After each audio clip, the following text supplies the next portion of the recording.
Why did democracy not blossom in Pakistan? Now, one can answer that question in myriad ways. For instance, I can say that since Pakistan, let's say, lacks pragmatic political parties, that is, political parties based on agendas, rather its political parties revolve around patronage and clientelism, therefore democracy did not flourish in Pakistan.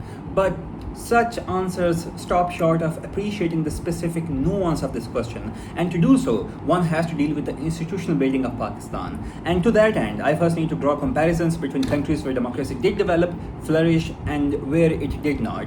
Before I do all of that, I simply want to tell you that the three main institutions I will be speaking of are: one is state, its capacity; the second one is laws; and the final one is democratic accountability. Now, let's start with Britain. On the one hand, we have Britain, where long before it could have a meaningful bureaucracy that was able to exact taxes, build infrastructure, and enforce laws, it had a system of common laws which, to some degree, was able to bind the King of England and the ordinary person in a similar manner. We see glimpses of this in Magna Carta, where it says to some degree that the king has to seek the assent of the parliament to tax people. Now, something similar doesn't exist if one surveys the history of China, because it is one of those areas where democracy did not develop. We can also speak of Russia, but I think China is more proximate to Pakistan, therefore one can make more comparisons. And if we see the history of China, as I was saying, we do not see something similar in content with regard to any document, but we do see an aberration, the first of its kind.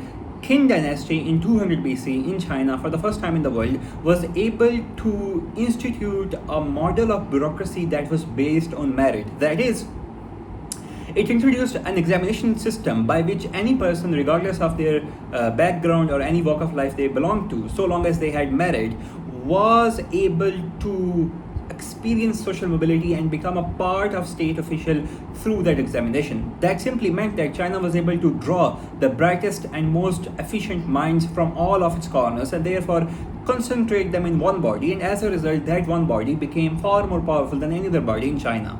And that has persisted to this day. Chinese Communist Party, when it comes to enforcing any policy making or any plan, it is far more effective than any other government in the world when it comes to building bridges, roads, infrastructure, even doing long horizon policy making such as building AI data centers. However, still to this day, since the Chinese state, thanks to its bureaucracy, has become so strong and overdeveloped that there simply is no conducive environment for any other counterbalance in the form of rule of law that binds the Chinese leaders and the people in the same way, or democratic accountability. Now, apply all that to Pakistan. We see that at its inception in 1947, Pakistan inherited a very overdeveloped bureaucracy, which was famously called the steel structure, around which Britain was able to maintain its tight grip on the subcontinent.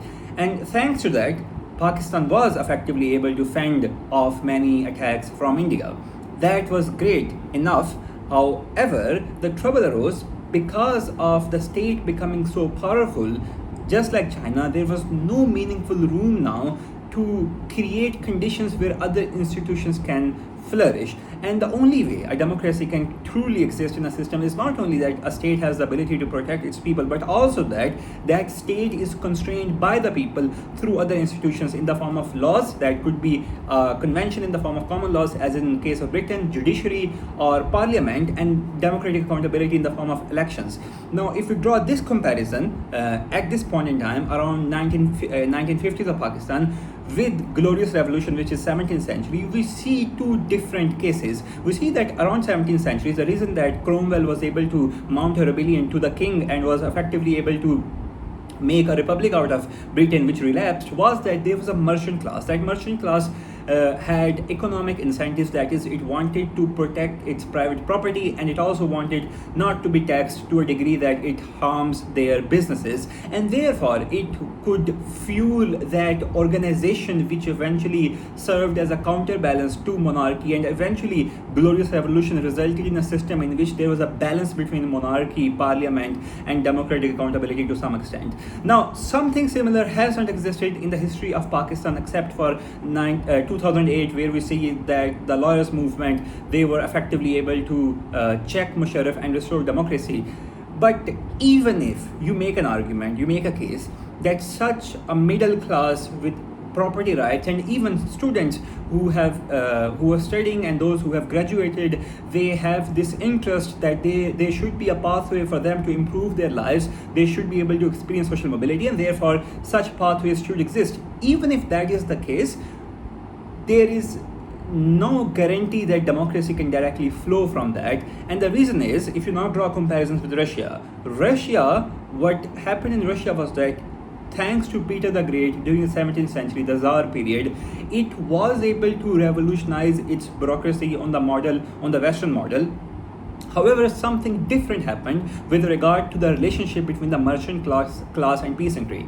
In England, in Britain, as I told you, the peasantry was told by the merchant class that if you ally with us, you are at least going to have some form of representation in the parliament, and taxes are not going to be imposed on your shoulders, and eventually you might have some form of suffrage as well, that is the ability to vote. Now, therefore, both of them allied together against the powerful state, and there was a counterbalance force. However, in Russia, the nobility was co-opted by the state, by the king, and therefore all of them together decided to oppress peasantry. And that is one of the reasons why feudalism persisted in Russia far more than in any other country. And something similar can be said about Pakistan when it is said that if there is a middle class, why is it so that still it is not able to have a democracy in the same sense that, for instance, Britain has? So that is the institutional history of Pakistan, and that gives a meaningful answer to the question why democracy hasn't blossomed in Pakistan as it has in other parts of the world, where institutional building was more of a balance between the state, its capacity, laws, rule of law, democracy, and democratic accountability.